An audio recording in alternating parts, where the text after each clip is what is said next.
கூறப்பட்டதே, தன்மான தமிழ்ச்சிங்கம் கூறப்பட்டதே. வைரம் ஒண்ணு வெளிப்பட்டதே, வைராகிய வைரம் ஒண்ணு வெளிப்பட்டதே. நல்லா இருக்கத்தானே, நீங்க நல்லா இருக்கத்தானே. டிஆர் வராருங்கோ, விஜய டிஆர் வராருங்கோ.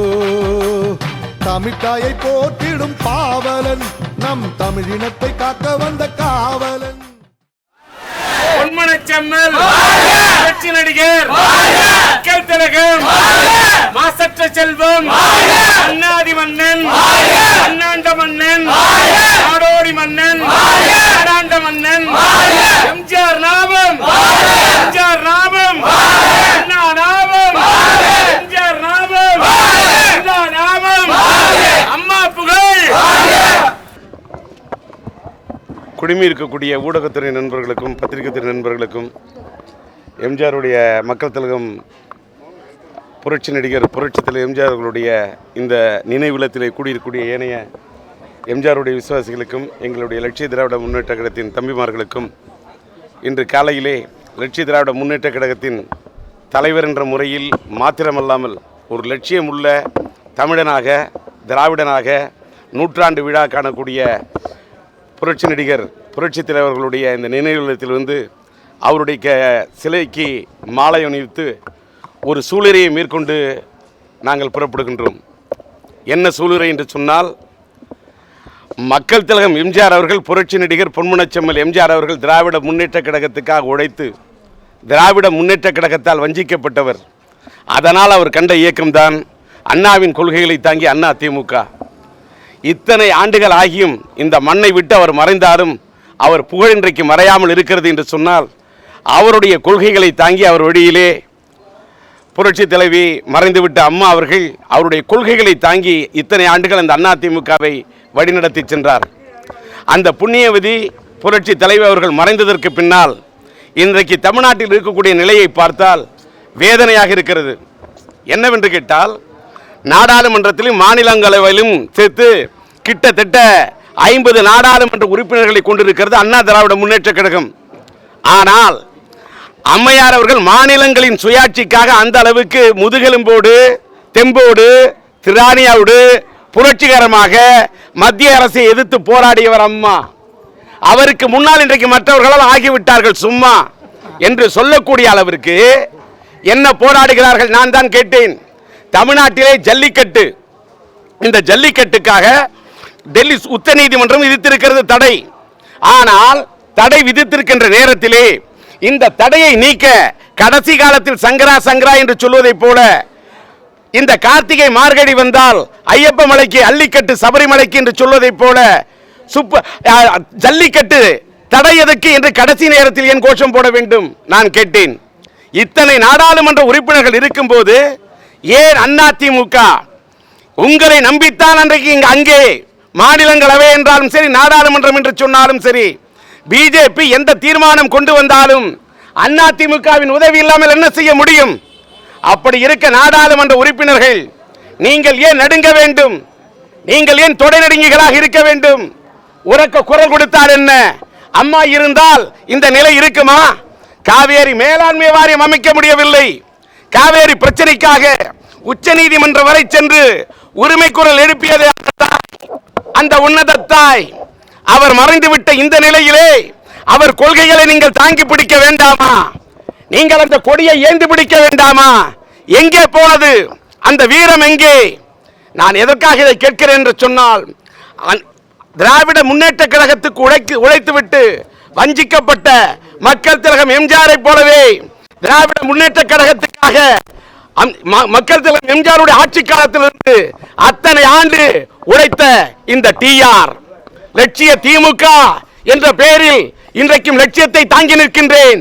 காரணம், இதயத்திலே புரட்சி நடிகர் பொன்மனச்செம்மல் எம்ஜிஆருடைய கொள்கைகளை தாங்கி நிற்கின்றேன். காரணம், நானும் திமுக உழைத்து வஞ்சிக்கப்பட்டவன்.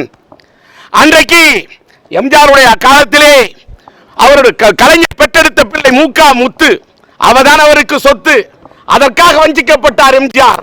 இன்றைக்கு திமுகவின் செயல் தலைவர் யார்?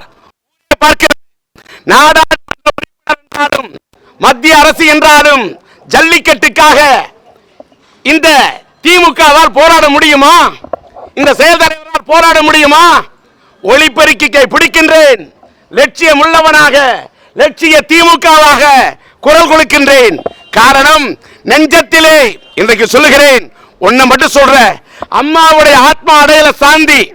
நிச்சயமாக அதிமுகவின் அடிமட்ட தொண்டர்களுக்காக பக்கபலமாக நிற்பேன். மக்கள் திலகம் எம்ஜிஆர் அவருடைய கொள்கைகளை நெஞ்சிலே ஏந்தி என்பதை சூளுரைத்து ஒரு ஜல்லிக்கட்டு பிரச்சனைக்காக ஓராண்டுக்கு மேலாக பொன் ராதாகிருஷ்ணனும் தமிழிசையும் ஏன் அல்வா கொடுத்தீங்க? உங்களால உச்ச நீதிமன்றத்தில் தடையை நீக்க முடியல. ஏன் அல்வா கொடுத்தீங்க? இன்றைக்கு பொன் ராதாகிருஷ்ணன் சொல்லுகிறார், மன்னிக்க வேண்டும் என்று சொல்கிறார். பாரதிய ஜனதாவை தமிழ்நாட்டு மக்கள் மன்னிக்க மாட்டார்கள். எங்களுக்கு உச்ச நீதிமன்றத்தில் விதித்திருக்கிறார்கள் தடை, ஆனால் திரண்டு விட்டது தமிழர் படை.